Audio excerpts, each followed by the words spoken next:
All right, so a big welcome to our live audience for the Digital Health Investor Talk show. I'm your host, Steve Wardell. I'm the managing partner of Wardell Advisors, a digital health advisory firm, and the author of The Future of Digital Health. Wardell Advisors is helping digital health companies address issues around growth, fundraising, trade sales, and strategic alternatives, giving you more options in today's challenging environment. You can follow me at x.com/Stephen Wardell. Our show today is on the topic, What's Working in Digital Health? And our guest today is Amrit Panjabi. Amrit is the digital health analyst at CB Insights. You can follow him on LinkedIn. This show is being recorded and will be included in my podcast series called Digital Health Investor Talk. Subscribe to our podcast on Apple and Spotify, and we love it when you leave a review. We have a new podcast links for the show, so make sure that you see recent episodes published when you subscribe, or you could be on the old page of the podcast. This is not investment advice, and we are not investment advisors. Here's the format of today's show. It's 90 minutes long, and Amrit and I will spend the first half talking about the news and the macro picture and other topics, and then we'll focus on our special topic of the day. And we'll be taking your questions throughout, so feel free to type them in the LinkedIn chat. So, Amrit, welcome to the show, and please introduce yourself to our audience. Yeah, nice to be on the show with you, Steve. I'm looking forward to our discussion here. My name is Amrit Panjabi. I'm a healthcare analyst at CB Insights, covering everything in digital health, medtech, and healthcare generally. I have a background in healthcare AI, having worked at some healthcare AI startups, and looking forward to our discussion on what's working in digital health. That's great. Well, you're very well positioned then to be the digital health analyst at CB Insights, because that is the trend these days. Startups are sort of remaking software processes with AI. So we'll jump into right now the macro news of the day. And the last I checked, the NASDAQ was down 1% today after having had a run up recently. And that was on the news of the 30-year Treasury spiking to 5.08%. The rate that the government borrows on long-term bonds, 30-year bonds, is a big deal because we have to refinance debt all the time, and the new debt gets financed at the new higher rate, and it squeezes out other government spending priorities, and it makes people nervous that we won't be able to pay our debts with earned revenue, and that we might have to monetize the debt and print currency, which hurts everybody if we have to do that. So the market was down on concerns, and that is probably surrounding, I would call it the big, beautiful bill, which has a lot of spending in it. So it shows that despite the DOGE efforts that were to cut government spending and make the country more fiscally sound, you have a Congress that really wants to spend a lot. And so the NASDAQ was down a point today and has been down about 5% since the start of the year. And so that's on a number of issues, but it's on a lot of policy changes, policy uncertainty, and the trade war was a big deal. And now you have the big spending bill and bonds spiking as a result. So in general, in digital health, we are growth companies, and we very much want inflation to be low and interest rates to be low. And that's a great environment for digital health to thrive, because people can plan for the long term, and also investors are unhappy with the options available to them, so they have to put their money in growth. And digital health, there's only two growth sectors on earth, technology and healthcare, and digital health gets credit for being in both sectors. So we stable, low interest, low inflation environments. So Amrit, any thoughts on today's market news and what it means for digital health? Yeah, I think we're in an environment where economic gravity is kind of catching up with the investor optimism at the start of the year. So rising long-term yields are a big deal, like you mentioned, and they're kind of a vote of no confidence in Washington's fiscal discipline. A clear sign that capital is getting more expensive again, potentially, especially for these high-growth sectors, like you mentioned, tech and digital health. The NASDAQ being down 5% year-to-date isn't catastrophic, but I think it reflects that we're kind of in a holding pattern right now, where inflation is down but sticky, the Fed is cautious, and the delayed recession is still very much on the table. I think it's all wait and see right now. So, I'm really curious how this is going to shape up for digital health investors going forward. I think it really means that right now the capital environment is selective, and valuations are not going to stretch as much as they did in 2021. So really interested to get into the discussion about what's working in this larger macro environment. Yeah, thank you. I've heard that it's a time in fundraising of haves and have-nots. Most people are have-nots in this environment, but if you have great business fundamentals or organic growth, or you're in certain hot sectors, you can be a have economy for fundraising, but for most it's have not, which is unfortunate. And so then there's the question of, it was that a year ago it looked like we had a long postponed recession or a skipped recession. Now, the way the economy works is first there's expansions and there's contractions, and the recession is part of the contraction. And you usually never get to skip the contraction part. But Fidelity had been saying for years we were due for a recession, and we didn't see the recession. And I think the reality was we were in recession territory in the last year of Biden, but we were spending on two wars. And so the fiscal spending from that sort of kept us from recognizing a recession in GDP figures. But now the inevitable recession, may come, and that's bad news for digital health. There's two sides to a recession. During a recession, the buyers of tech, so hospitals, payers, pharma, they feel poorer and they often cut spending, and that's bad news for the tech vendors, which is little digital health companies. So it's mainly bad. The flip side is that sometimes you get big changes in incumbents where they need tech solutions. There was a story of how about how the big healthcare incumbents wanted to keep their own data centers and wouldn't move to SaaS, but they got shoved and they finally moved into SaaS. Or there's a story about how they want to keep their expensive human sales forces, but then they get shoved by a recession and they adopt sales automation technology. And so sometimes a recession, if a company can build during a recession, then they can double their growth when they come out of a recession, but when the economy comes roaring out of a recession. Any thoughts, Amrit? Are we about to go into a long-delayed recession, or are we going to skip it for the first time ever, do you think? I wish I could have that answer for you right away. I think it's pretty much a holding pattern right now. But I mean, as if the environment wasn't tough enough already for the have-nots, talk about an impending recession on top of that. I mean, I think you're going to see a real bifurcation if that does happen of the have-nots and haves even more so. Interestingly, I mean, the $100 million funding and plus funding raises have been up this year. So there's a lot of confidence in very innovative, really connected with organic growth companies. But I think the people at the bottom who are raising kind of from scratch are really tough situations. So I really hope a recession is not coming. I think, like you mentioned, it kind of impedes the growth economy and the innovation economy, as you like to call it. So I'm really curious to see what happens, but it's hard to say. So next, I'll talk about, our audience always wants to hear about what we think about the fundraising environment, the consolidation M&A environment, and the IPO environment. So although, as you pointed out, we've seen some exciting deals, very often they're in generative AI. They seem to be in areas like there's generative AI, there is tech-enabled services, there's pharma tech, which is selling into pharma. That may now slow down because there's so much uncertainty injected into pharma recently. Selling tech into pharma is pharma tech. And there's also programs around GLP-1 weight loss drugs as well. Those are very hot areas right now. But in general, I've seen a slowing of number of deals, and people are calling that, in VC, people are calling that the Trump pause. And what the Trump pause means is that it's as urgent as ever for young companies to raise money. But VCs have a luxury, and the luxury is they can just say, things seem volatile. I'm going to wait 30 days or 90 days, and then I'll know more and I'll have a better sense. And so I think we're seeing a bit of a Trump pause. And it can be sneaky in the sense that VCs can keep talking to you, but they just plan to drag out due diligence, respond more slowly, drag out due diligence, not bring it to an upcoming investment committee meeting, that sort of thing. So then also I'm hearing that M&A, we were supposed to be seeing M&As get easier. The idea was that Lena Khan isn't running the FTC anymore, so she's not blocking giant mergers, and that trickles down to all mergers. But what I'm hearing is that it's harder to do mergers because it's harder to line up financing as well. And then there's also consolidators that are public, and digital health consolidators are trading at under market valuations. So we do not have inflated stock prices as a currency to go chasing after acquisition deals as well. So, but in this uncertain environment, M&A financing is getting harder to finance. But then as a surprise, what I'm hearing is that Hinge is gung-ho to IPO.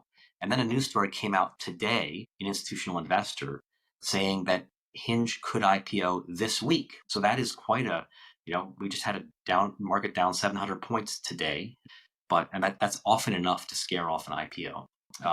But they could. And what institutional investor reported today was that Tiger Global and Coatu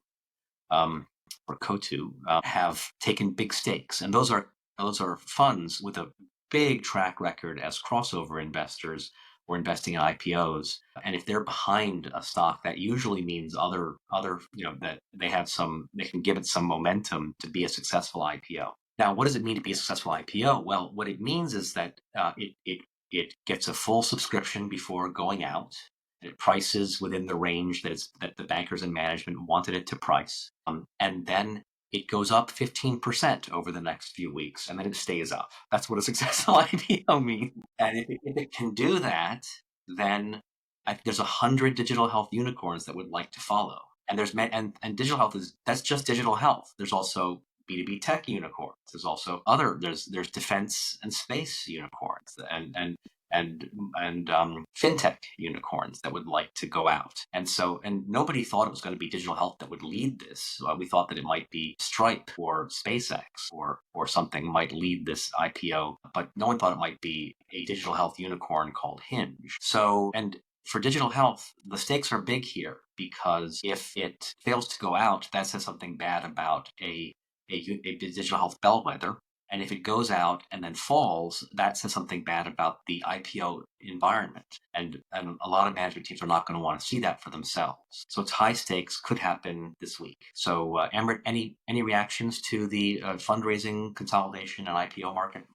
Yeah, interestingly enough, digital health equity funding is up 47% in Q1 of 2025 compared to Q4 as investors are concentrating capital. But like you mentioned, Steve, the deal sizes, or the amount of deals are down.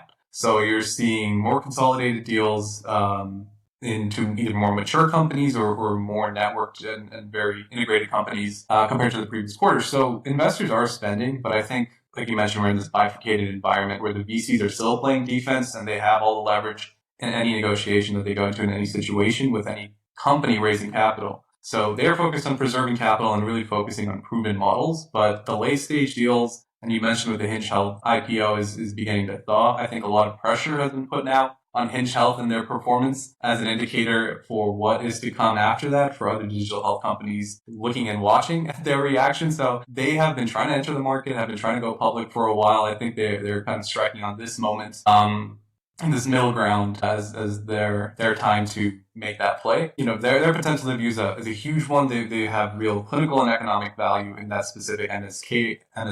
They're enterprise grade, and if this IPO lands well, I think you're going to see a lot more digital health companies try and go into the market. But I think what Hinge Health is showcasing is the three different components of what makes a successful and mature company is a deep traction, real validated ROI and enterprise contracts. So we'll see if they're able to make it. We'll see if they can prove to be a successful IPO. And I think there's news of others coming right after them. I'm curious if you want to discuss that later, but I think it's only a signal of what's to come in this market after a long freeze. And getting to the super deals, or a super deal is like a venture round at 100 million or more. We've seen some of those. And what's happening here is that venture funds raised big funds 4 years ago or so, and they've been underinvesting those funds. And we've been waiting for the market environment to come back so that they can pick up the pace and make more average-sized seed A and B rounds. But the venture funds themselves may be saying, well, we have to put this money to work. We've been underinvesting, so we have to overinvest.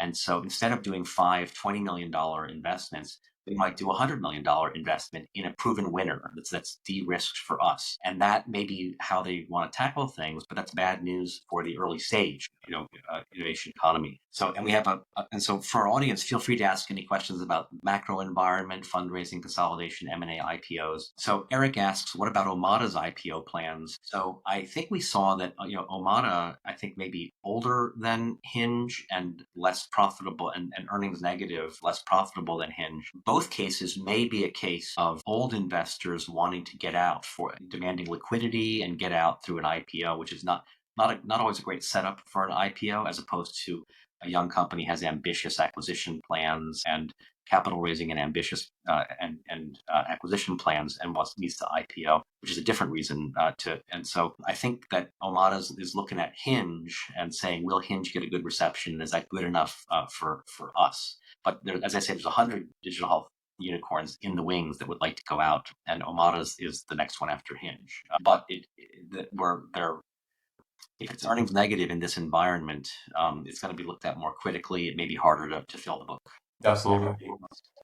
Yeah, I think same to you, Steve. It's these two who are going to be a big sign of what's to come in the digital health economy. I think similar to you, Omada has been planning this for a while. There was news last year that they wanted to consider an IPO, but I think following Hinge's announcement and Hinge's plans, they're deciding to follow suit, similar to Hinge there in that direct-to-consumer or direct-to-business platform. So very focused on virtual care, and they have an RO, essentially a group of contracts similar to Hinge. They sell to employers, health plans, risk-bearing providers, and are into chronic care management. So curious to see how they approach it as well. I think these two are very similar. And like you mentioned, I am surprised that these are the two that are making their IPO first.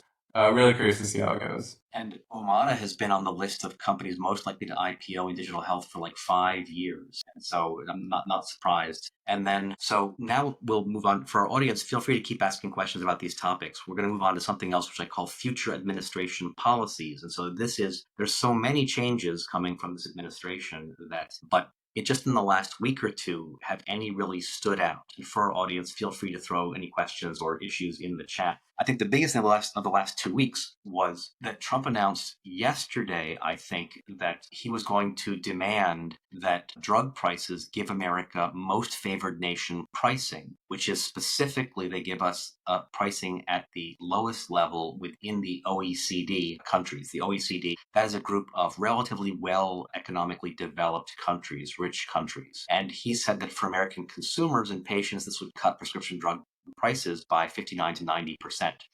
So that's interesting. That is, to me, that is an earthquake. And I was at a conference yesterday when this was announced. People were concerned, and pharma people were concerned, but they weren't as concerned as I thought they should be about this. So I'm not sure it's a big deal, but I think it's a 10 out of 10 in terms of a big deal. I didn't necessarily see stocks react that way. I didn't necessarily see people react that way. And then I saw a comment, I think it was in Reuters, where BMO capital markets analyst Evan Seigerman said that he thought that it was unlikely that this policy would make it through intact like this to the end. He said it was more a strategic negotiating tactic by Trump. And so I guess that would be starting to negotiate with pharma, perhaps with other countries about drug prices. So there's an interesting situation here where over the last 30 years, we've seen that rich countries around the world they often have single provider socialized medicine at home or some variation of that. And the government is the sole purchaser, so that's called a monopsony. And the government, because it has that clout, can choose what drug price to pay. And so they demand a relatively low drug price from drug companies. They say, you don't ever have to sell your drug in our country. But if you'd like to, you have to charge this low price to us. And they're even using that power sometimes to do success-based pricing of drugs. If we take your expensive drug and it doesn't work, we don't pay for it. That's really interesting. But what that has done is it has made the US market the market that pays high prices and that drives nearly all drug innovation in the world. So where do we expect miracle cures to come from? Well, they might come from healthcare providers, but we also expect them to come from drugs. And America is the only country paying top dollar for drugs. And that money drives innovation. It means we get the innovative drugs first. It means we're doing an act of charity for the rest of the world, paying high drug prices to fund that research and then make that available relatively quickly to the rest of the world. It means that many of the world's drug companies have moved their R&D and their other facilities to the US. And I live in Boston. It's a major beneficiary of this. You can't swing a cat in Boston without hitting a pharma headquarters, a European pharma headquarters. And so they've all been moving here. And so now if Trump deflated those American drug, and by the way, this also makes pharma rich and spendy, and a rich spendy pharma is always spending money on tech. They're spending money on clinical trial automation software solutions. They're spending money on healthcare data. They're spending money on commercial and med regulation issues and tech for those sectors. And that's great for tech companies. Tech companies try to sell to hospitals. Hospitals are always poor. Tech companies try to sell to pharma. Pharma's always rich. So this is potentially tough on the software innovation economy. So, Amrit, any thoughts on this policy? Yeah, I similar to kind of what Seigerman mentioned, that the MFN pricing may not survive in policy, but I think it's showing a political climate that is shifting. So you might see more pressure now on pharma pricing going forward, PBMs, and maybe in the FDA to accelerate drug approvals and create price transparency, but it's an indicator of where Trump and RFK want to take pharma going forward, and curious to see how it plays out as well. Yeah, thanks. And Eric asks, Click plans. So I assume that means Click Therapeutics. Click Therapeutics is a prescription digital therapeutics company in New York that has raised an enormous amount of money. They've been tremendously good fundraisers and has a number of products cleared by the FDA and an ambitious agenda for more. And I have not heard talk of Click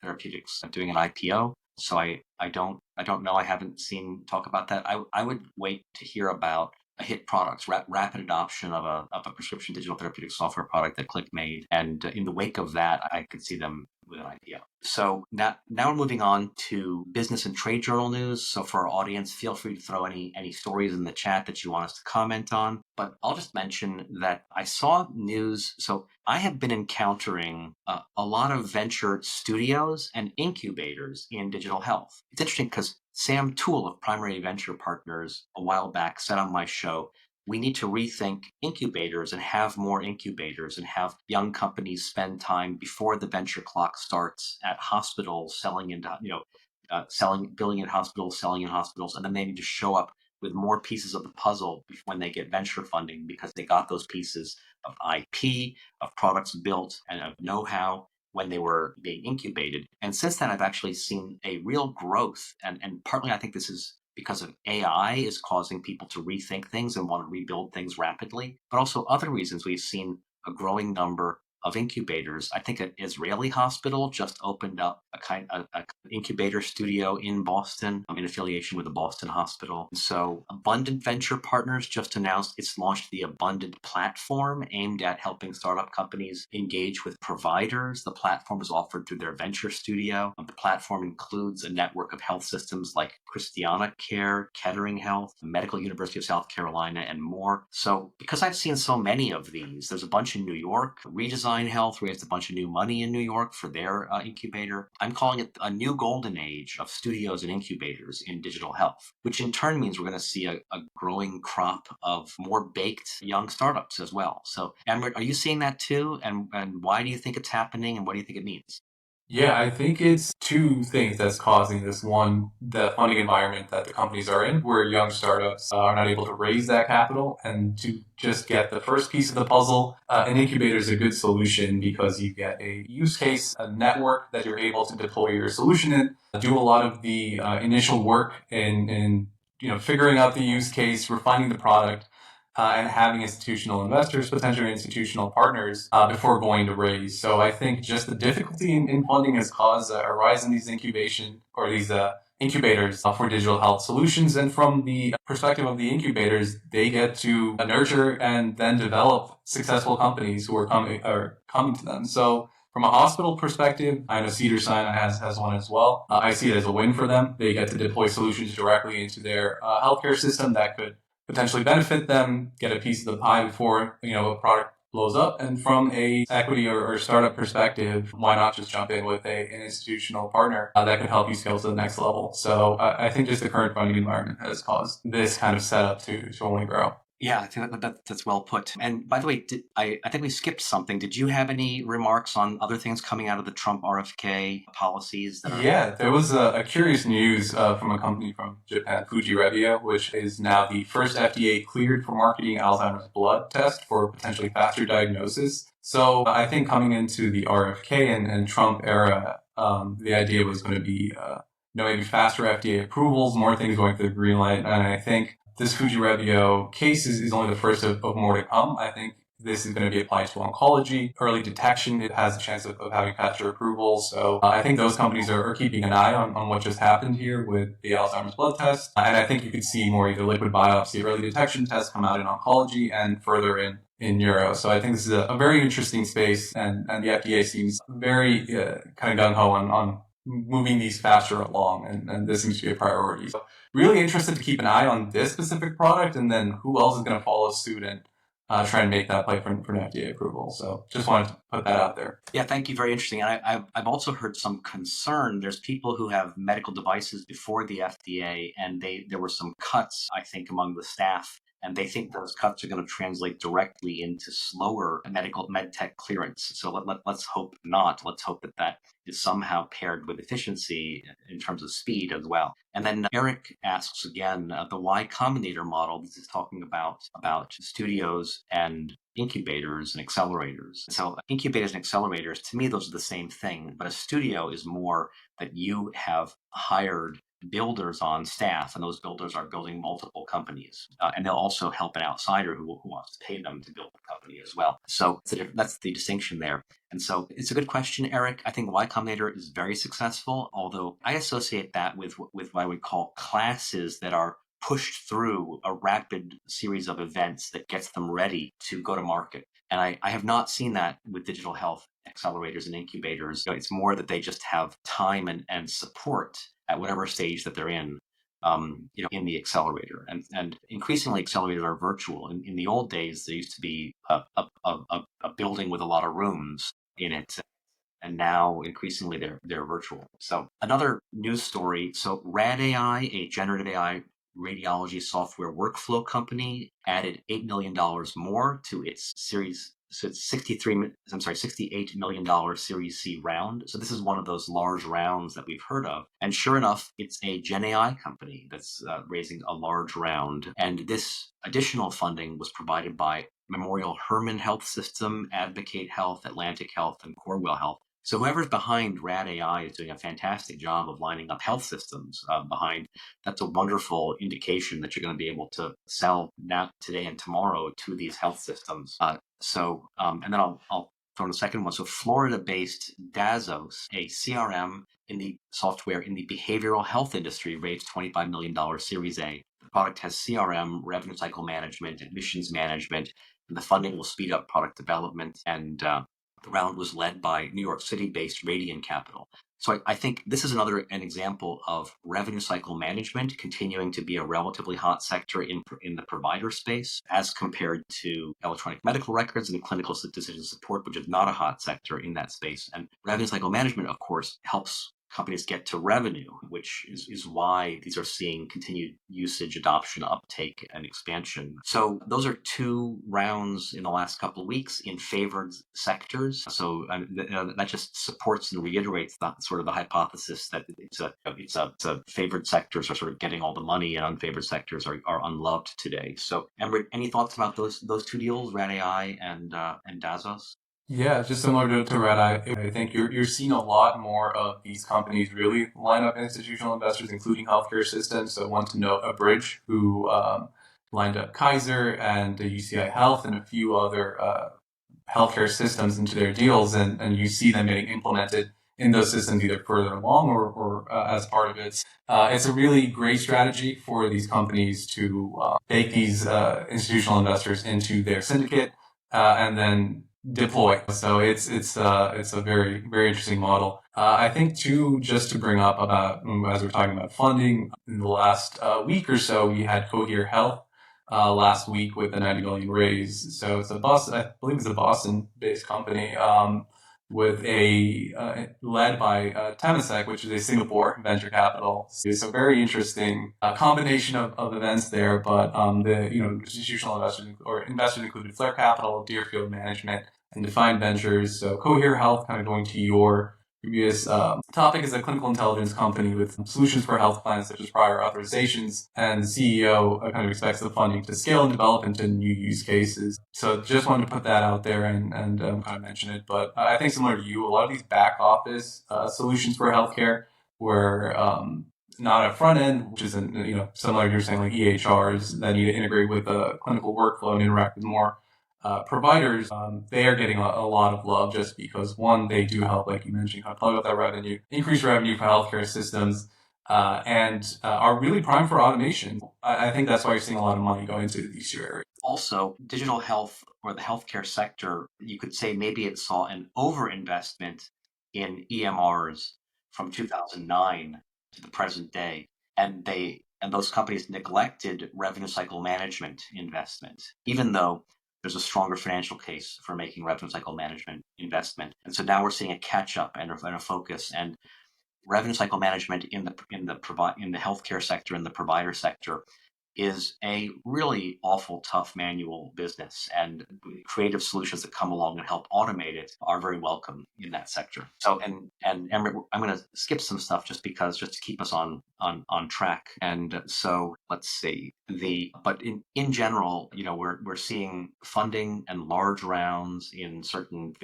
favored sectors, and probably on a deal count basis, a disappointing number of deals. So in the last couple of weeks, have any reports come out that you like to follow, that have findings about the sector or subsector that you want to tell our audience about? Yeah, so at CB Insights, we do the kind of state of digital health quarter by quarter. So that is always very interesting just to give a quick snapshot on what's going on. So just in quarter one, kind of mentioned before, just that the digital health equity funding is up 47%, but the deal size is down. And mega rounds are driving kind of 46% of digital health fundings now, and led by AI startups. Do you want to plug the Q2 that will be coming out, and plug the Q1 that came in? I think it just is an incredible way to just get a quick overview of the landscape. And I think you mean that deal count went down and deal size went up. Deal size went up, deal count went down. Correct. So then, so now we're moving on to a sort of a fun part of the show, which is there a technology that has improved your life, something affordable, usable by our audience? And so I'll throw out something there, which is that the voice recognition and understanding is getting so much better with AI products that I think, so this is talking to AI in the car, talking to AI because you only have your phone with you and you don't want to use your thumbs to ask questions. I've even seen, very sophisticated software programmers will have two windows open and they'll talk to ChatGPT in one window and they'll be running Claude in the other window, or textually in the other window. So I think this talking to AI is going to be, and we've all been talking to Siri on and off for a long time, and Siri couldn't do anything. Siri, there were a couple automations maybe you could run with basic words with Siri, but now you have the whole model behind DeepSeek or behind ChatGPT or behind Grok and talking to you. So really interesting. You can give pretty sophisticated commands and get pretty sophisticated analyses coming up. So Amrit, any thoughts for our audience of technology that has improved your life? This might be a very basic one, but I was traveling recently and picked up my Kindle, which I haven't used in forever. I had a whole return to book a phase of my life, but I think just carrying around these 400, 500 page thick hardcovers really put a strain on my back and forced me back into the Kindle. So I think this has just been such a simple technology that has helped me tremendously, being able to just carry these books across the country and across flights. So I'm going to just plug my return back to Kindle here. That's great. And are you reading, would you say, nonfiction books or fiction books or recently published articles, or what are you finding to read? A bit of both. So I try and escape the digital health world and sometimes go into a fantasy world with my books. I also just love reading about nonfiction and kind of go into some of the older nonfiction, writing of the 90s with Carl Sagan and things like that. So I've been going back into the science communication that started all of this, a little bit of both. So Eric in the audience asks, what about New Mountain Capital RCM deal just announced? So very interesting. I'll also just briefly mention that Datavant acquired Aetion. So Datavant is an up-and-coming digital health company that enables hospitals to share records with other hospitals. And Aetion is a real-world evidence company that sells to pharma.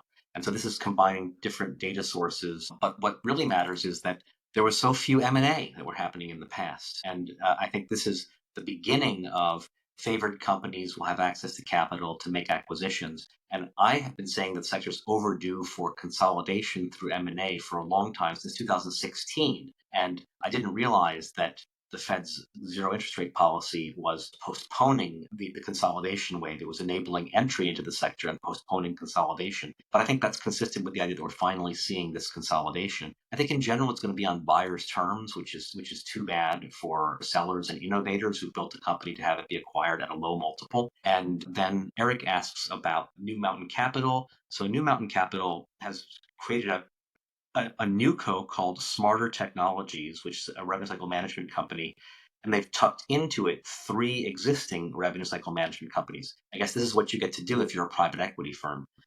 and one of them is access healthcare, thoughtful AI, and smarter DX. So once again, a favorite sector, revenue cycle management. And you're seeing perhaps, we don't know, I don't know the story behind this, but it could be a merger both driven by necessity. Some companies, this is how they're going to raise money, is to merge and get funded by a PE firm. But also another factor, which I had Chrissy Farr and Alyssa Jaffe on my show, and they talked about scale gain. And scale gain means that that the biggest hospitals like HCA, the biggest payers, the biggest pharma are so big today that vendors have to scale up. And here you're getting a vendor 3 times the size of any one of these initial companies so that they can matter. They can matter to incumbents, both for the incumbents to buy their product and also for the incumbents to eventually buy the company as well. So yeah, thank you, Eric, for pointing that out. So then moving on to the next, conferences coming up. So here we call out conferences our audience ought to know about and what we think of them and that sort of thing. And so I will mention, so first actually is a sort of a conference of my own. I have my 5th annual Digital Health Beach Party coming up Saturday, May 31st in Marblehead. And so if you're interested in coming, we have Dr. Danny Sands, who's the founder of the Society for Participatory Medicine, is speaking on the topic of do you even need a doctor anymore? And it's reference to empowered patients using AI. And he'll be having a panel with e-patient Dave. E-patient Dave is a patient who, to save his own life, embraced digital technology to manage his healthcare better when he was a cancer patient, and he beat cancer as well. And so he's going to be talking about the empowered patient using AI between Dr. Danny Sands and e-patient Dave. And we're going to be daring each other to jump in the Massachusetts Bay as well. So write me. If you have any emails from me, you can just reply back to those emails and ask for the link to apply to the beach party. So that's the first. And then coming up, very interesting, there is the Boston longevity community, which is primarily a longevity biotech community, but it's also a software and data community as well, is putting on the first ever The Aging Code Summit, exploring longevity with AI.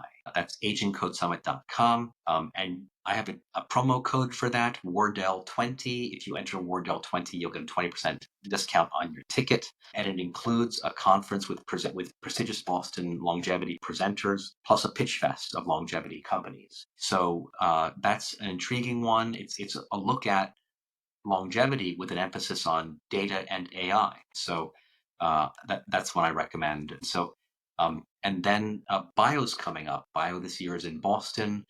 For the digital health community, if you sell into pharma, I recommend going to Bio. You don't actually have to buy a ticket. You can. But I recommend find all the software leaders, all the buyers at big pharma of software who are attending, all the VCs who invest in software who are attending. Write them, ask to meet in the Seaport neighborhood outside the Boston Convention Center where this is held. So it's a good conference for professional education, for meetings. The trouble with this conference is that 98% of people who attend are molecule professionals, and we are the bit professionals or the digital professionals here. And so you have to find through this sea, there's many digital professionals who attend, but you have to swim through this sea of molecule professionals to find the other digital professionals to meet with. But they're there. It's just hard to find them. Those are the conferences coming up. Amrit, are there any conferences that you attend that are coming up where you recommend our audience of people in the innovation economy and digital health attend? Yeah, I recently attended LSI, which was pretty interesting from a digital health perspective to look into medtech, but that was an interesting look at that industry. Going forward, I think the big ones are, the ones that everyone knows, health and that big ones like that. So I love you kind of plugging some of the smaller different conferences. I think there's just a lot of opportunity, and like you mentioned with bio, there's a lot of digital health there. It's just you have to go through a sea of pharma to get to it. So I completely stand by your statement there. So I once played a practical joke at a bio. I was a sell-side equity research analyst, and I was speaking to an audience of pharma professionals about prescription digital therapeutics. And I said something, I asserted something with a straight face as if it was true, but it was a joke, and I meant to laugh at the end or whatever. And what I said was, the role of the pharmacist with prescription digital therapeutics is to ask the patient at the pharmacy for their phone and then to download the app onto their phone and then help them set up their user ID and password in the app, and then hand their phone back to them and then say, do you have any questions about your medication? And nobody laughed because everyone thought that was the role of the pharmacist in prescription digital therapeutics. And it is turning into part of the role of the pharmacist with prescription digital therapeutics. But I thought that was too trivial of a thing for a professional to do and something that people should do for themselves. But that's actually turning into something that the pharmacist does with prescription digital therapeutics. Absolutely. So personal notices. So our next show is with Steve Rubis. Steve Rubis is a fellow former sell-side equity research analyst on Wall Street who famously covered Teladoc and some other stocks and some controversies. And he and I are going to be talking about AI winners and losers in healthcare, and also why are there so few successful exits in digital health. So that's going to be Wednesday, June 4th. And then I have a Boston Health Innovation Night coming up June 12th with guest of honor Claire Smith, who's a healthcare AI investor at Springtide Ventures in Boston. And so that's a chance to gather the Boston digital health community and talk to an investor who invests in AI and healthcare. And so to register for these events, visit stephenwardell.eventbrite.com. That's my Eventbrite page, and you'll find the events to register for there. Amrit, any personal notices, ways people can get in touch with you, events you're attending coming up soon?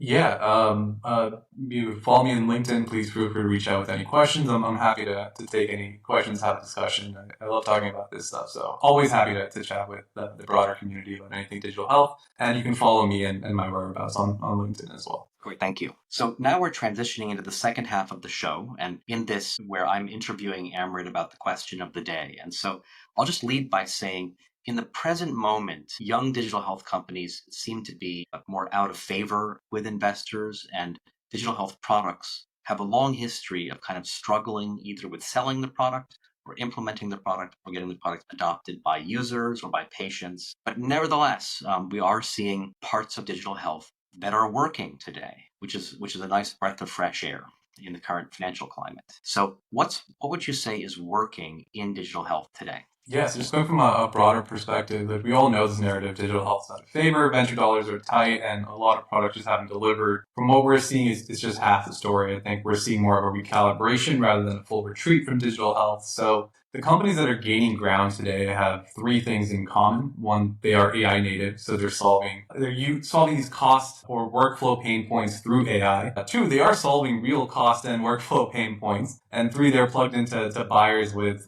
budget and urgency and have these pain points to solve. So I think just looking into this year itself, you're seeing companies like Abridge with that $250 million raise to automate clinical notes and expand on their clinical documentation. You're saying Cohere just raised last week to streamline prior auth for payers. So they're not moonshots, but they're solving these quote unquote boring, more expensive problems using AI and using different solutions. So I think just from a broad perspective, sectors like payer tech, provider enablement, drug discovery AI are still attracting a lot of these capitals because they're tying directly into return on investment for a lot of investors. And companies like Hinge Health, like you mentioned, essentially IPOing, we're seeing return to the public market. So I think we're seeing a lot of shift here. So what's really working are tools that are collapsing costs, unburdening clinicians, and scale efficiency. That's great. Really interesting. A great way to kind of summarize things. And so, one story I saw come out that really made me raise my eyebrows was that we're seeing rapid user adoption of Gen AI products in this area that's administrative of scribing clinical notes, coding, billing, prior authorization. So I've heard a number of things. One was that usability was up. I've also heard things like there's key metrics like direct to bill, which is when a clinician's notes go straight to billing without the need of a human medical coder to be involved. And that's gone up significantly with Gen AI products. I'm not sure why that is. Is it voice recognition? Is it prompting? Is it real-time prompting of the clinician to include more information? But you don't often see true rapid adoption by users of products in a hospital. Famously, hospitals had to be bribed to use EMR. A $40 million bribe starting in 9. And so I find that and it's coming out. It also suggests that Gen AI which has its flaws like hallucinations, but nevertheless, Gen AI seems to be finding products where it's working, and I find that very heartening. That so much investment's gone into it, and what we want to see is a hit product as defined by users dramatically increase their use of it naturally, organically, without being forced to. So, do you think that's happening? What do you think, and why in this area? Yeah, so I think you hit the nail on the head. The clinical documentation solutions market, as we track it, is one of the highest markets in healthcare that has been funded in the last year. So just from what we consider, clinical documentation solutions in like 500 million plus in the last year go into these solutions led by companies like Bridge. I think it's a multitude of factors that are causing this. One, what is it providing for the healthcare system? It's freeing up physicians from potentially spending more time doing admin work. That's time that they could be spending more with their patients. And from a healthcare perspective, that's potentially more patients that a provider can see given their added time frame. So that's one aspect. The second aspect is I think a lot of these companies have sought out healthcare systems as investors into that product. So for example, Kaiser with a bridge is now, part of being deployed in Kaiser in a smaller perspectives. There's a lot of kind of coordination between both of those, as companies seeking out Kaiser and then implementing in there. So on that perspective there. And the third, I think there was a study recently, I believe it was using MyChart, comparing how a patient would react to a physician's responding to their message or a Gen AI response to their message. And I think they preferred and found the Gen AI response a lot more empathetic. From a physician perspective, you're seeing patients kind of prefer that. Why would they not just want to use that as a solution? So I think it's a multitude of factors that are causing this to be adopted very rapidly. And I think these companies are understanding that and are really prioritizing integration and ease of use for physicians. Whereas back in the EMR days, it was a whole paradigm shift in usage for physicians to have to understand how to use EMRs. Whereas now, the focus is on how much you integrate the physician workflow, the provider workflow. So I think all of these factors are seeing these solutions be used at a much higher level. You're getting at something interesting, and there's actually a funny story linked to that. So one thing that really surprises me, I'm not sure what to make of it, is that many young people like asynchronous text care. So they will type something to a human clinician, and then they don't hear back immediately, and then 4 hours later they hear back, and they somehow like that. I'm sure all of us has had that moment. We didn't want to talk to anybody. We walked into a convenience store, and we just literally wanted to check out without saying anything, and maybe with a machine possibly. But most people, I think, like that human touch to things. So hearing that care that's text-based and asynchronous is liked by a significant number of people, that surprises me. I'm not sure if that's good or bad, because the clinician can miss things, easily miss things that way.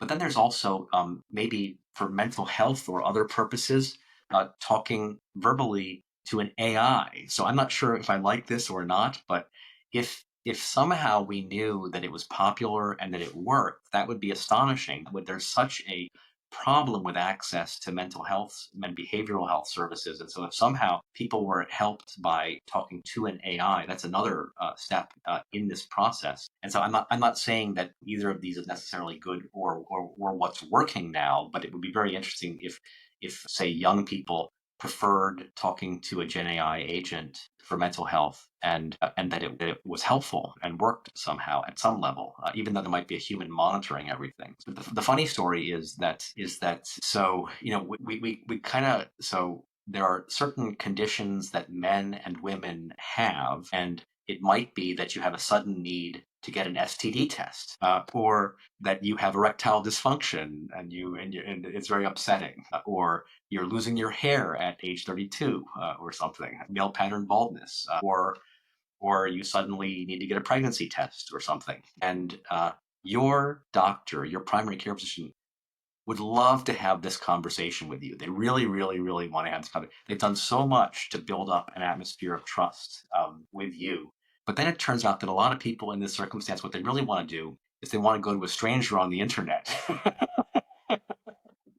And they're like, well, it's true I have a great primary care physician, and I would never tell her that I have erectile dysfunction. It's too embarrassing. So what I want to do is I want to go to the HIMSS website, and I want Yeah. to chat with an anonymous doctor there, and then have a medication mailed to me or something.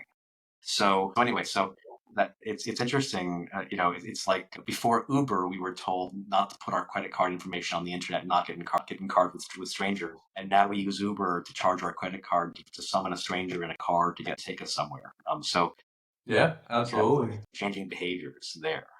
Yeah, I think you nail on a very huge point that's going on with the hims and hers in the row. People want that anonymity. Just send me the medication to my front door. I don't deal with any other system. So I think you're seeing these tech companies or these companies kind of move healthcare away from the institution of, hey, you go to the office, that's where you access healthcare. And I think that's been a bigger trend, and it's only going to be going forward as pharma companies kind of recognize these delivery vehicles or these tech services, these platforms to be able to move some of their products. So I think you see this a lot with your GLP-1s, and I think it's only growing as pharma kind of recognizes the patient base that's out there. So I think going to your point, these kind of D2C platforms are only going to rise, and I think it's exactly what you talk about right there. Yeah, and so building on your point about GLP-1 drugs, there's actually a significant industry built around weight loss and diabetes management and other metabolic, and suddenly GLP-1 drugs enter, and every one of those digital health companies has to remake itself to figure out how to respond to GLP-1s. And there's a joke there, which is that, it's like, how does an industry respond when the first product in its history that works arrives? So we've had a massive weight loss and industry for a long time, and the critics, I don't know if this is, I wouldn't say as far as say this is true, but the critics would say that the weight loss industry has literally never worked, and America's gotten more obese over time, not less obese over time. And so now you actually have a drug that actually works. It's a miracle drug. The whole industry, Weight Watchers, Noom, everybody has to respond to having a drug that actually works. What's your position? Are you supporting the drug that works? Are you for the people who can't tolerate the drug? Are you for the people who really want to try it without an expensive drug? What's your position there? So interesting. Yeah. So I wanted to bring up something I think is one of the most interesting aspects of the topic of what's working and talk about tech-enabled services, because there's interesting critique. So we have lived through the modern digital health sector, which I would say was given birth in 2009. Two things happened in 2009. The first was the beginning of meaningful use. $40 billion government subsidy dropped on the heads of hospitals to make them buy EMRs. And so that caused many entrepreneurs who had finished in gaming or finished in B2B productivity or finished in billing or finished in fintech or whatever to say, my next company is going to be in digital health. So massive entry of entrepreneurs. The second was the Fed's ZERP policy began in 2009 in response to the global financial crisis. And so the world's capital started moving toward growth sectors, toward digital health. So that gave birth to the modern sector. And now we're at the end of that cycle because the Fed raised rates a few years ago. And people are saying, why didn't digital health achieve more? Why are there so few good exits? Why isn't there a new hospital in every city that's the digital health hospital in every city? Why are all the hospitals the same or fewer than there were, in 2009 in cities? Why are the top payers all the same that they were before? And why didn't digital health payers take over and exceed all of the prior top payers or whatever? And so part of the reason is it's a highly regulated industry where incumbents have a lot of market power. So only doctors with licenses can practice medicine, and it's very hard to start a new payer. So now what's interesting is that there seems to be a new growing trend that I've noticed growing a lot over the last 5 years, which is tech-enabled services. And what's special about tech-enabled services is it takes an industry that is very slow to change and where incumbents feel like they don't have to change. And it creates, and so that term tech-enabled services, the services part of healthcare tech-enabled services is care. It is, you're not a software company selling to a medical practice. You're a new medical practice with software people. And so that's like one medical group that was sold to Amazon. Or maybe you're not a traditional pharmacy, you're a tech-enabled pharmacy. That's like PillPack that was also sold to Amazon. And so I think that what's working, and this allows challengers who have energy and move quickly and start with a new tech base and new business models, this allows them to actually that they get around the problem that software companies don't have a lot of market power to force buyers to buy their products. This is like Uber, which could have been a software logistics company, looking at the market and saying, if we are a software logistics company, we have to convince cab companies to buy our software, which they might not do. So how hard is it to be a cab company ourselves and sell rides, not software? That's the Uber story. And so likewise, you have technologists who are building software saying, this provider really should buy our software, this payer really should buy our software. They don't buy it. And then the technologist says, I can raise $100 million. How hard is it to be a medical practice? It turns out it's not hard to be a medical practice. And so they can ride the tech wave they want to ride. They can build the business model they want to build by being a tech-enabled services company. I would say that's a candidate for what's working. It's getting a lot of funding, and you have business people challenging. It used to be that pharmacists ran pharmacies, doctors ran medical practices, dentists run dental firms, renologists run renal practices, but increasingly you've got, not the white jackets, but you've got the black turtlenecks trying to, run these industries with Silicon Valley or with VC funding. So any thoughts? Is tech-enabled services something that's working in digital health? Yeah, I think absolutely. I think just going back to your point, what made digital health not really achieve more back in those days compared to now were fragmented incentives, you had shaky business models, and like you said, too much tech, not enough healthcare. So to that end, a lot of these companies thinking that they were coming in, that they were going to build software, but in healthcare, you're building systems. And I think that's what they're recognizing now.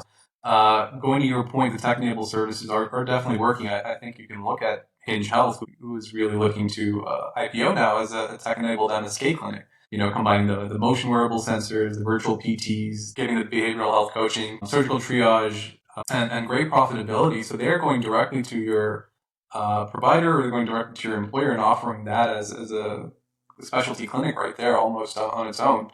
Similar to you going to that point, Omada Health, which is the multi-condition virtual chronic care platform with the remote monitoring, clinical services. Right now, they are taking more into account on the full needs of the patient in that specific indication. And I think that's what's allowing them to succeed in this case. So Omada also has the GLP-1 that the patients that they're trying to combine with their service and are trying to add an AI tech-enabled element on top of it. So I think AI is only bridging the gap between the services delivered and the tech provided. Similar, I think I don't know if we mentioned it earlier, but Sprinter Health also raised this month $55 million Series B. So they are a kind of at-home diagnostics and care delivery company. So you're seeing a support in kind of decentralized trials, virtual care expansion, and they work with large telehealth and platform payers. So they're filling in the logistical layer in hybrid care now. So I think you're seeing a lot of different examples of how tech-enabled services are coming to the real world, and they are certainly working, but I think it's just in different ways. It's just how they're plugging in those gaps and how it's taking care of the full patient, depending on that specific indication. Yeah, interesting. So Sprinter raised their round this month as well. That's great. Their CEO stressed that they are a very low-cost, affordable way for payers to ensure that patients get care. And I think that's part of an interesting trend, which is the hospital-to-home trend that's being led by providers or payers wanting care to happen in more decentralized, lower-cost settings. Nothing is more decentralized than the patient's own home. And so that was a very interesting deal and harbinger of progress in that direction. So for our audience, any last questions about this topic, feel free to throw them in the chat. And then, so Amrit, so if I were to look at sectors of digital health, there's provider tech, and that's tech that sells into providers. That's like EMRs and revenue cycle management. There's payer tech, that's tech that sells into payers. That's like claims management software or programmatic benefits. There's employer health tech, that's tech that sells into the employer benefit leader budget. That's like, Accolade was bought by Transcarent recently, and that's in the employee navigation of healthcare space. There's consumer health tech, and that's like Noom and Whoop and Weight Watchers. There's pharma tech, that's tech selling into the pharma enterprise software budgets like clinical trial automation. And then there's FDA risk stuff in digital health, like medtech or software as a medical device or prescription digital therapeutics. Are there any of these areas that you're seeing are kind of working right now? I would say that I would have said before, a week ago, I would have said that pharma tech is working in that pharma has budgets, is spending money on, oftentimes it's just automation or it's better data. They're always looking for better data. They're trying to speed up clinical trials. They're looking for better data, better historical data, better future data. And so I'd say that's working, except that the Trump administration has thrown some sort of uncertainty wrenches into the gears here. And so I think you're going to see pharma companies slow down spending, which is bad news for the pharma tech startups that are trying to sell into those budgets. If pharma feels like their budgets are going to be cut 5%, then that means that the tech vendors who sell into them, their revenues go down 50%. It's an earthquake for the little vendors. So are any of these, do you think, working? You could say that, so Hinge sells into the employer health tech market and into the payer tech markets. They sell to employers and payers. You could say that's working. That's a profitable company about to IPO. But any other of these that you would say are these major sectors or their subsectors are working right now? Yeah, I think just looking purely at funding raise, it's AI to drug discovery platforms, even though with the pharma slowdown, those companies still attract a significant amount of capital. So last year you saw the almost $2 billion raise for Zyra Therapeutics. This year you're already seeing that $600 million raise for Isomorphic Labs. So investors are really betting on these drug discovery platforms to either speed up drug discovery, find more profitable drug candidates, speed things through the pipeline. So they still attract a significant amount of capital. On the other side, I mean, we talked a lot about provider techs, your Bridges, your Ambient AI, those kind of companies are still raising. I think we're at a fever pitch for a lot of the clinical documentation solutions. So I think we're going to see a lot of interest in the market, either consolidation or a few winners really take over. Payer tech, absolutely. I think anything that cuts or improves either implementation of value-based care, prior authorization delays, building that VBC and infrastructure and admin waste is attracting a lot of money. So payers, are still flush with premiums and are motivated to reduce the downstream spending as either GLP-1 costs or chronic condition management rise. So this is a significant area for ROI for anyone who's investing in it or enabling it. So those are the three I would point out. I think, we mentioned tech-enabled services are very interesting, but in terms of pure dollars, it's the AI drug discovery. I think it's really hard to compete with just how much capital they've been raising over the last year and this year. But in terms of what you see working, I think that's where it's an interesting solution. I think compared to previous years, the early 2020s, and what you need now is to already prove a revenue model that works, an ROI that investors can already jump in front of or jump on without having the promise of it. So it's a really tough model, and I think that's why you're seeing things like the solutions geared towards payers and healthcare systems really winning out, because that's where the money is. So.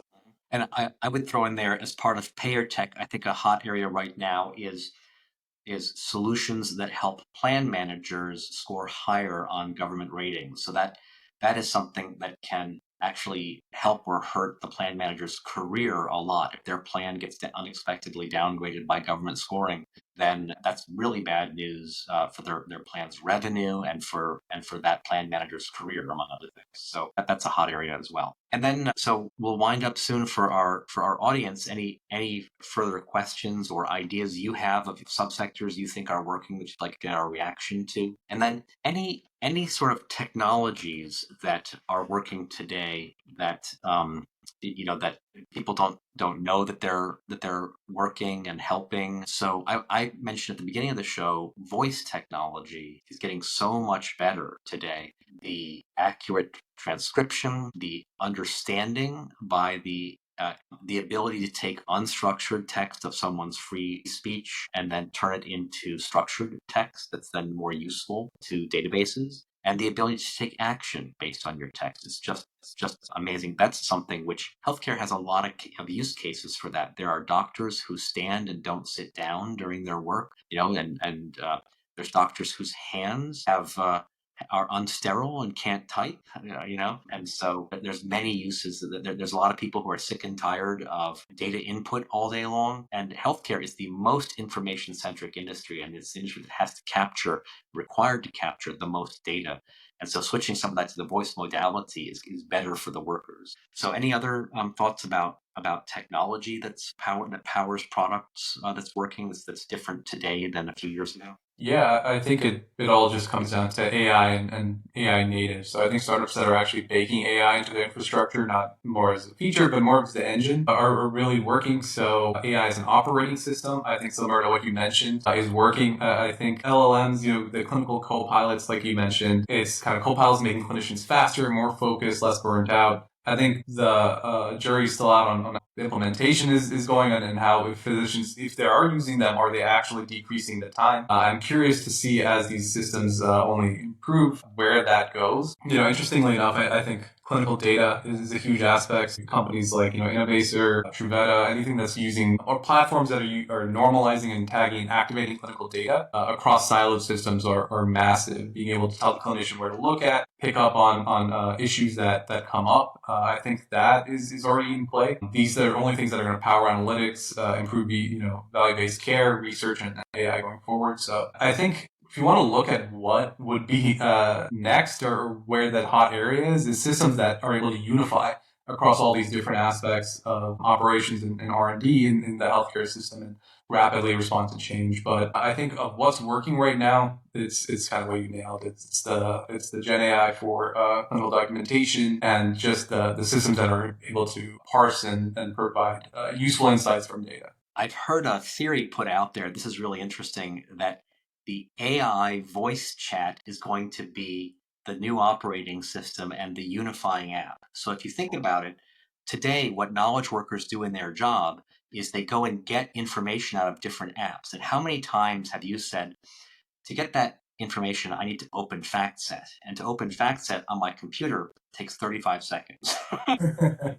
I'm just defeated by the goo I have to get through just to, so I'm going to get that piece of information, and then I'm going to compile a report in FactSet, and then I'm going to save it as a PDF on my C drive, and then I'm going to email it and then open up my email client, email it as an attachment to somebody. Now I've done something. I've theoretically done something with my time. It took me a while to do, and I had to go through multiple interfaces. I'd be familiar with multiple different pieces of software. I had to know the command bars of multiple different pieces of professional productivity software. I had to know dark arts, like like the steps to get a PDF file to be smaller, because the counterparty's email has a limit of 10 megabytes, and I know mine's over that limit, and so I have to slim down my PDF. I have to know all these things, and I have to have all this software. I have to visit 5 web pages, and I have to keep logging into things. But AI is going to be this layer where you just speak, and then it does the steps in the background, and then it interrupts you and says, we compiled that report out of FactSet, and who do you want to send it to? And you say, send to Bill, and it does it for you. Mm-hmm. And you're not opening up your email client; it does it in the background. So that would be interesting. That would be very useful in healthcare. Healthcare is full of all the problems I just mentioned. So David in the audience, he throws in another technology, which he says is the multimodal content nature of LLMs these days. And so, as an example, you could have a photo of a chart. Someone ran slides on Zoom. You took a picture of the slides, and it was a bar chart with numbers. And then you ask a question of your AI and upload the photo, and your AI can read the numbers and understand the chart and give you an answer back on the chart, or tell it to recreate the chart in Excel, and it will recreate the chart in Excel. I remember when that was a job for an analyst. It took the analyst 90 minutes to do. Go copy this guy's chart, make our version of it in Excel or PowerPoint or something. So yeah, that's really interesting. Yeah.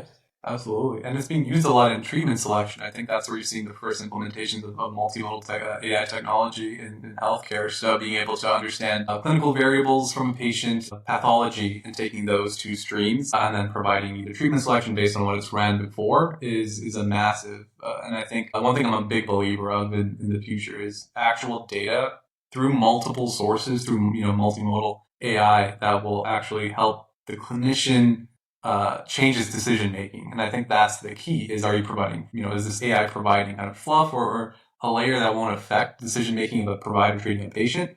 Or is it actually going to, given this information, change how the provider treats their patient? And I think that's one of the biggest uses of multimodal AI, just to give that best treatment selection in the healthcare space right now, and is only going to be growing. So completely agree with that comment. And then I'll throw in a couple more. So another one is looking at remote patient monitoring. So remote patient monitoring both isn't working and is working. So there were some new codes that came out 5 or so years ago that gave an extra source of revenue for physicians who chose to use remote monitoring and take on the responsibility of that and be paid more for doing so and provide better care by doing so. And that in general has not performed as well as people would have liked. And one of the reasons is that the dollars for the codes are not big enough. And so there's only certain areas where you could make any money at all with the codes. And a lot of areas you can't make any money with the codes. And then the companies that have been set up to do these, the ones that I've tracked, have not been rapidly successful. But there's another level where the system is pushing patients to be home. It might be a matter of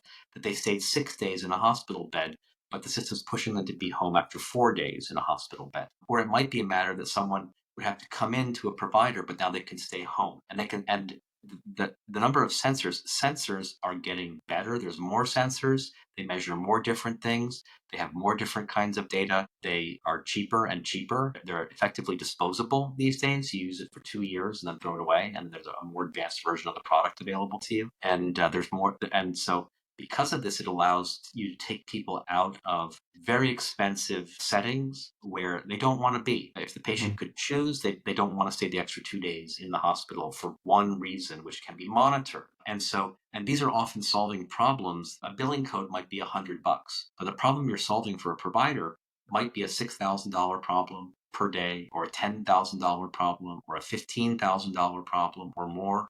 And so, is it worth setting up, a device that has a marginal cost of $60, and a process that costs a couple $100 to send them home with a device and have it be monitored? Yes, it's in that context, it is worth that.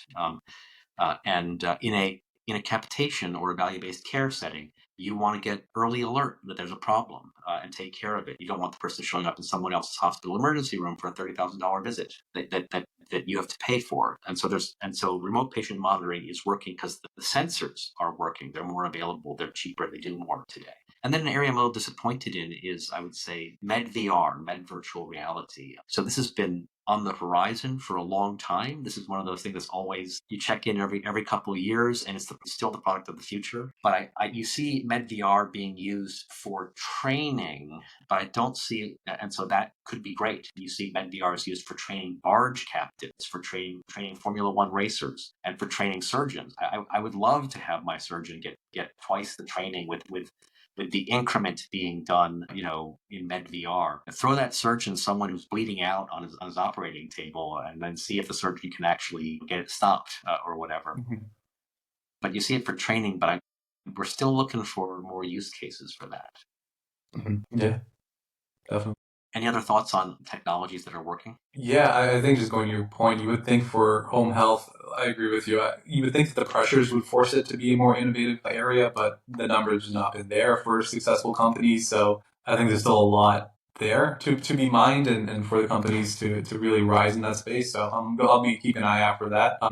Surgical VR is always a thing of the future, but I think some companies have started to integrate a bit more with the systems, so the robotics that are there, and really build in to the infrastructure. And I think that's been the hardest part, is like, are you building an isolated game for these surgical trainees, or are you connecting to the bigger ecosystem to allow them, if you're a surgeon, to be able to access this data, be able to respond to the data of the patient, being able to see, things that you previously could not see through the VR. So it's still, I think, trying to figure out, are you an educational tool? Are you a augmented layer for the surgeon to operate on? I think they're still trying to figure out where that sweet spot is, and where a hospital want to use it beyond just the novelty of training through VR.